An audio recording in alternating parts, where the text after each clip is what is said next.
Hey everybody, it's JJ here. Welcome to Geeky Dad's Reads, and this is part 2 in my series on ranking the top 30 Star Wars Expanded Universe novels.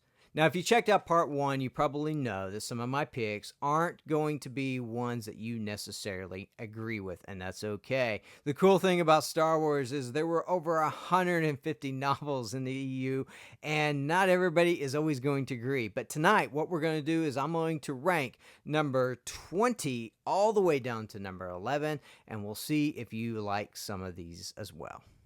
Coming in at number 20 already is a controversial one, but for me, I like it, and that, of course, is Jedi Search, Book 1 in the Jedi Academy Trilogy by Kevin J. Anderson. This book gets a lot of criticism. Sure, it has some rough edges when it comes to the plot, but I think it's pivotal. Or is that a word, pivotal? It's a pivot point in the series simply because of the fact that we get to see Luke rebuilding the Jedi Order. And you get some really cool Jedi moments with the next generation of Jedi, so I have it ranked right here at number 20. Coming in at number 19, of course, is Book 2 in the Hand of Thrawn duology, and that is Vision of the Future by Timothy Zahn. This book, I think, is one of the best political thrillers in all of Star Wars EU. You get some really cool moments with both Luke and Mara, and I absolutely love this. This is one of those that I will go back and reread. I love all the Thrawn books, but this one especially is really, really cool. I love both Book 1 and 2 in this duology. Of course, coming in at number 18 is Specter of the Past. This is Book 1 in the Hand of Thrawn duology. And guess what? This one's just as good. You get to explore Star Wars, and it has that the feel of sort of the original Star Wars, simply because there's this fragile piece. The Empire's been defeated, but all of a sudden, things are starting to look a little not good in many ways, and you get some cool political moments in this story.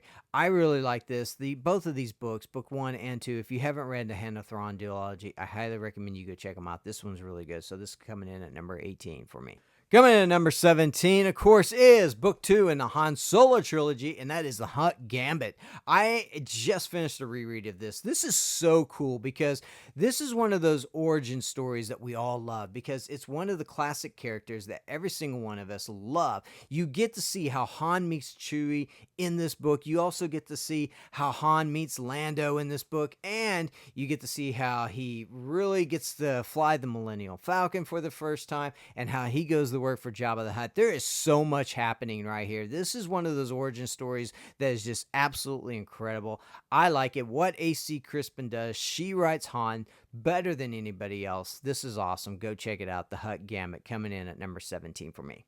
Coming in at number 16 is the perfect bridge between the Clone Wars and Revenge of the Sith, and of course that is Labyrinth of Evil. This is by James Luceno. This book is so cool. This gives you a darker look at the Clone Wars, and one of the things that I love about this is it really just kind of brings out some of the parts about Anakin and his journey to the dark side that we didn't necessarily pick up in the movies. This is great. Go check it out. Coming in at number 16 for me, Labyrinth of Evil by James Luceno.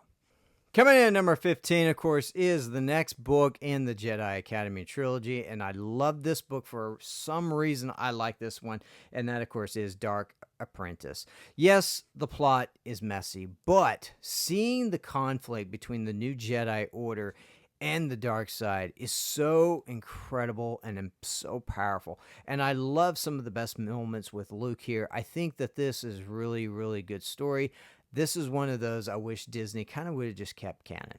Coming in at number 13, of course, is Timothy Zahn and another Thrawn book. And he takes one of the biggest mysteries of the prequel era, and that, of course, is Outbound Flight. This book was so good. This is a standalone. You can read this anytime you want to. This one right here is one of those that goes back and forth with me in my top 10 every so often. I am due for a reread on this, and I plan on doing that very, very soon. So there you go. Coming in at number 13 for me, of course, is Outbound Flight. Coming in at number 12, I told you that I love Labyrinth of Evil by James Luceno, but I also love James Luceno's Darth Lord, The Rise of Darth Vader. I think that the 3 books, Labyrinth of Evil, Revenge of the Sith by Matthew Stover, and this one right here is one of the best trilogies. It is tragic, and it is one of those that you get what it means to both journey to the dark side and the pain and how horrible it is, and then also to come out as the Dark Lord.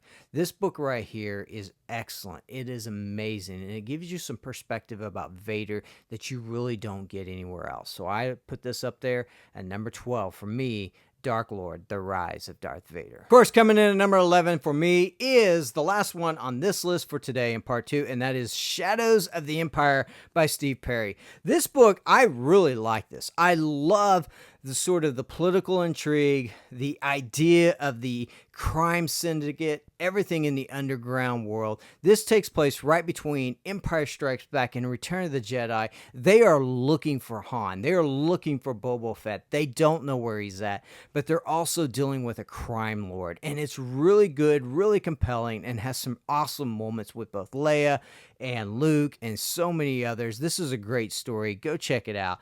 Shadows of the Empire, set between Empire Strikes Back and Return of the Jedi. Okay, so that does it for this. This is part 2. Tomorrow, I'm going to be releasing the next part of the series, which is part 3, and that's going to be my top 10 Star Wars Expanded Universe novels. We'll see you tomorrow. Don't forget to like, comment, and subscribe, and I'll see you in the next video. Later.